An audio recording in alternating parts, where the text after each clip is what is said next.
Hi, and thank you for joining us on this beautiful spring day. So good. We decided to film out here in the vineyard. It was more a case of like, why not than absolutely. It's anything. Just glorious. It's like 23 and the sun is really warm. It's amazing. Now, we've had requests for a vegan cheese pack. Everyone's really been enjoying pairing wine and cheese, and so why shouldn't the vegans get in on the fun? Absolutely. So let's get into it. Vegan cheese. We are using cheese from the what are they called? The vegan dairy, and they use cashew as their base. These are really delicious cheeses. I'm not a vegan, but I really like them. Meg, what do you think? Well, I'm famously not a vegan, and there are two of them that I really love, and one that I think I don't necessarily like on its own, but then I have it with wine and I think, oh yes, I get it. So it's a good experience.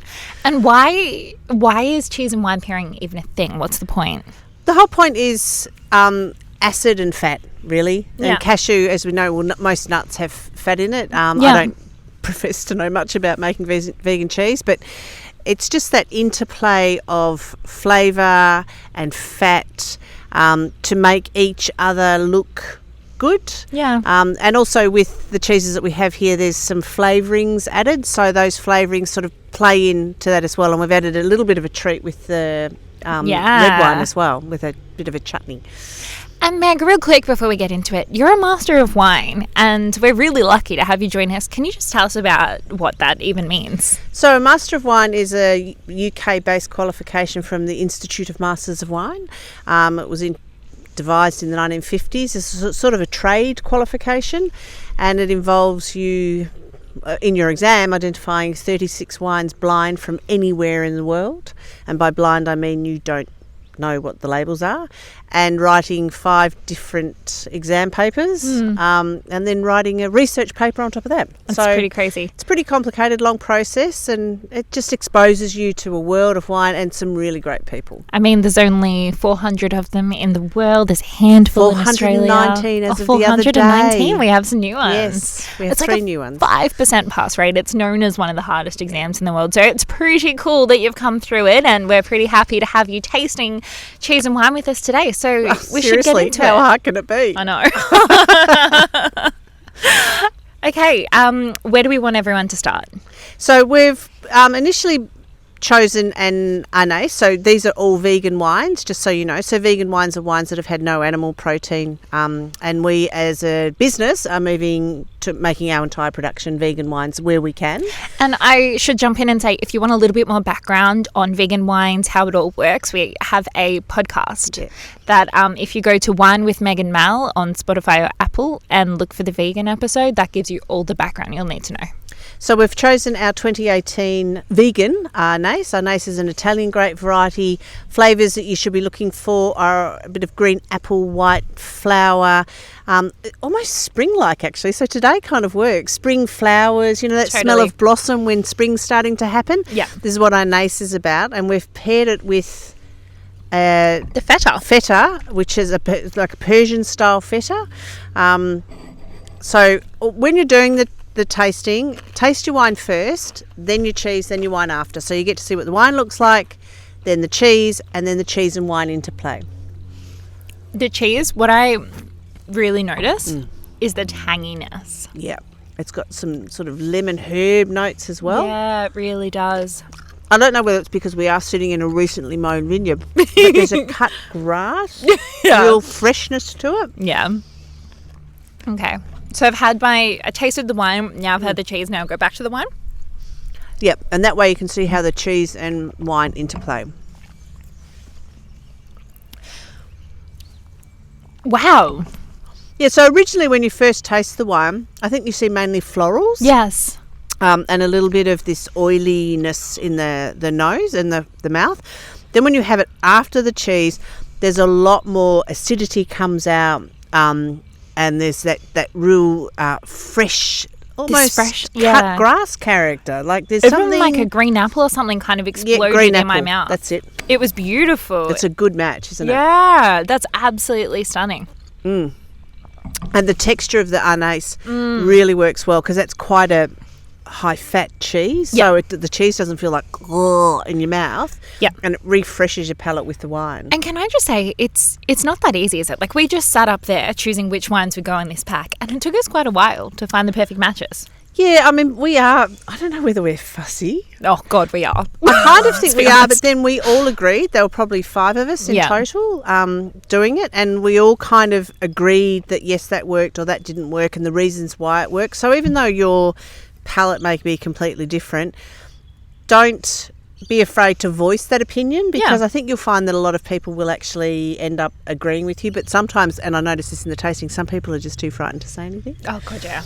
And, we don't suffer from that problem. So we're more than happy to just go, nah, that was awful. Yeah, well, especially you. You're like no. one of the top 3 people in Australia in wine. Well, not about cheese, though, but that is really delicious. And I It's a would beautiful recommend pairing, beautiful pairing. actually keeping that cheese as cold as you can. If you bring it up to room temperature, because there's a lot of olive oil in there, have it when it's still got a bit of a chill on it.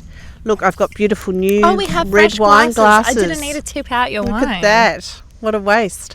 Look at these lovely tables that we've had built for our cheese and wine matchings at Rob Dolan's. Oh, aren't they good? So you get to Thank experience you. this as well. Maybe not on a downhill slope, which is why we're both sort of sitting like Yeah, this. not in the We have to vineyard lean either. forward. We should be clear, you're not allowed to come in the vineyard normally at the winery. So what we've got here is our 4+1. And as Mel said, we tried a range of wines. We tried some Pinot, we tried some Shiraz.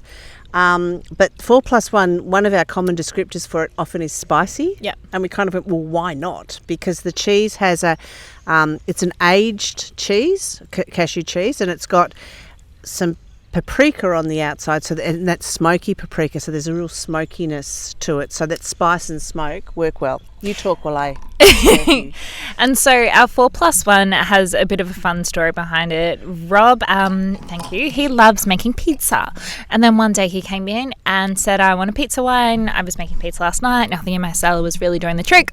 The winemakers are like, all right, we rise to this occasion. And so they sourced Mediterranean varietals. So they went and got Sangiovese, Nebbiolo, Barbera, and Tempranillo. So all like Italian, Spanish type varietals.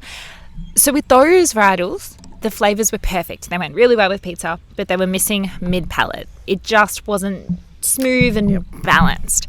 So by adding just a bit of Shiraz, they managed to balance out the whole blend. It works so beautifully well together, and that's why we call it the 4+1. And the +1's the Shiraz. So the 4+1 year on year can change depending on what's looking best. But the +1 will be the one constant because we love Yarra Valley Shiraz. Blends scare people, I think. People don't know how to shop for them. They know what a Sangiovese tastes like, and they might know what a Shiraz tastes like, but what is this 4+1 even going to taste like? Yeah, and it kind of always amazes me because, in Europe, a lot of wines are blends, but they just don't talk about it. They call it Bordeaux. Yeah. Or Southern Rhone or Northern Rhone or whatever. But here we kind of feel the need to define what it is. And I think that's because we normally have what we call varietal labelling. So Chardonnay, Pinot Noir. Yeah. And with this, we're telling you, it's 4 different varieties plus one, which is the Shiraz. So let's try it with cheese. I've done 2 things. One, we've got some of our lovely smoky tomato-based relish. But try the cheese first. Again, try your wine, try the cheese, and then try it again with the relish on top. So the relish is included in your lovely pack. The wine is so beautiful. It's got this like forward fruit, but there's so many layers of like spice and savouriness, something a bit smoky maybe. And that beautiful Shiraz roundness. I mean, when I talk about Shiraz tannins, they kind of feel round in your palate and they're soft and generous. They're not really drying. Yeah. And that's beautiful when you're having something smoky and fatty like cheese. Yum. There is such a definite spiciness that is coming from this paprika as well, especially like we have. If you've taken it from the outside of the cheese. Oh, yeah, you got most of it. Yeah, I got most of it. Sorry. There's so much coming through. But, I mean, that's But it what this doesn't is for, overpower right? the wine. And when we were doing this tasting, we tried it with Pinot, overpowered the Pinot completely. Oh my and God. you don't want that to happen with the food and wine matching. You want them to work next to each other. That's even better than what it was before. Yeah. It is. And so for me, the perfect pairing, one doesn't wash each other out. what it's done in my mouth is the paprika is kind of mixed, like integrated with the flavours of the wine, and it's got this beautiful aftertaste that includes both. I tell you, it's like that Renee Zellweger quote. Excuse me. You complete me, and that's what you want. Oh my God! You want the Tom Cruise and Renee. You want them to work together. It's beautiful. That is the worst. I mean, any woman out there, please don't say that to a man. Be complete unto yourself. But talking about the wine, yes, you want them to complement each other, to work with each other. Now let's try it with the Smokey tomato. Yeah, and I'm remember, interested tomato to see. has quite a bit of acid, but in a relish, there's a bit of sugar as well. Yeah. Let me taste the wine first. Okay. Oh, This sweetness that it adds in will be really interesting. oh, yum. Okay. For me, I found the sweetness in the relish took away from the fruit of the wine, and I actually liked it better without it. I did prefer it. I think the cheese looks better with the wine without it, but I love it as a food. Oh my God, I with know, it's so nice. The relish. And So that's- it's a bit of a trick. And I also tasted Yeah. the wine when I still had some in my mouth, which some Yeah. people find a little bit off. Wow. It is off if you're spitting that mouthful out. Gross. But we're not. We're swallowing it all, so it's all okay. And it worked better Yeah. than having it afterwards. So the relish just works so well with the cheese. I agree that, like, as a food, and if I wasn't thinking about food and wine pairing, honestly, just like if I was just sitting here enjoying the food, I'd want the relish because it's delicious. But I think if you're being like technical about it, I prefer how the wine tastes, either on its own or with the cheese, rather than how I like how the wine tastes after some relish. But if you do the pack, give us your feedback because it'd be interesting. Oh my God, we want to know. Everyone is palates different. are different, and that's the thing. Get to know your palate. Yeah. Get to know what you like and what you don't like, and how things interplay on your palate. There are no right or wrong answers because everything is fires differently in our brains, so you can't be wrong. No, absolutely. And it's hard job, Ah. hard thing to do. Not bad. Hopefully the weather's as nice when you get to do the tasting. Absolutely. So we'll leave you there, but please send us your feedback, anything that you think. If you have any additional questions, if you want more explanation about vegan wines, that kind of thing, you can email us at inquiries@robdolan.com.au. But for now, just enjoy the spread you have in front of you. Make a night of it. Yeah, it'll be fun. See you later.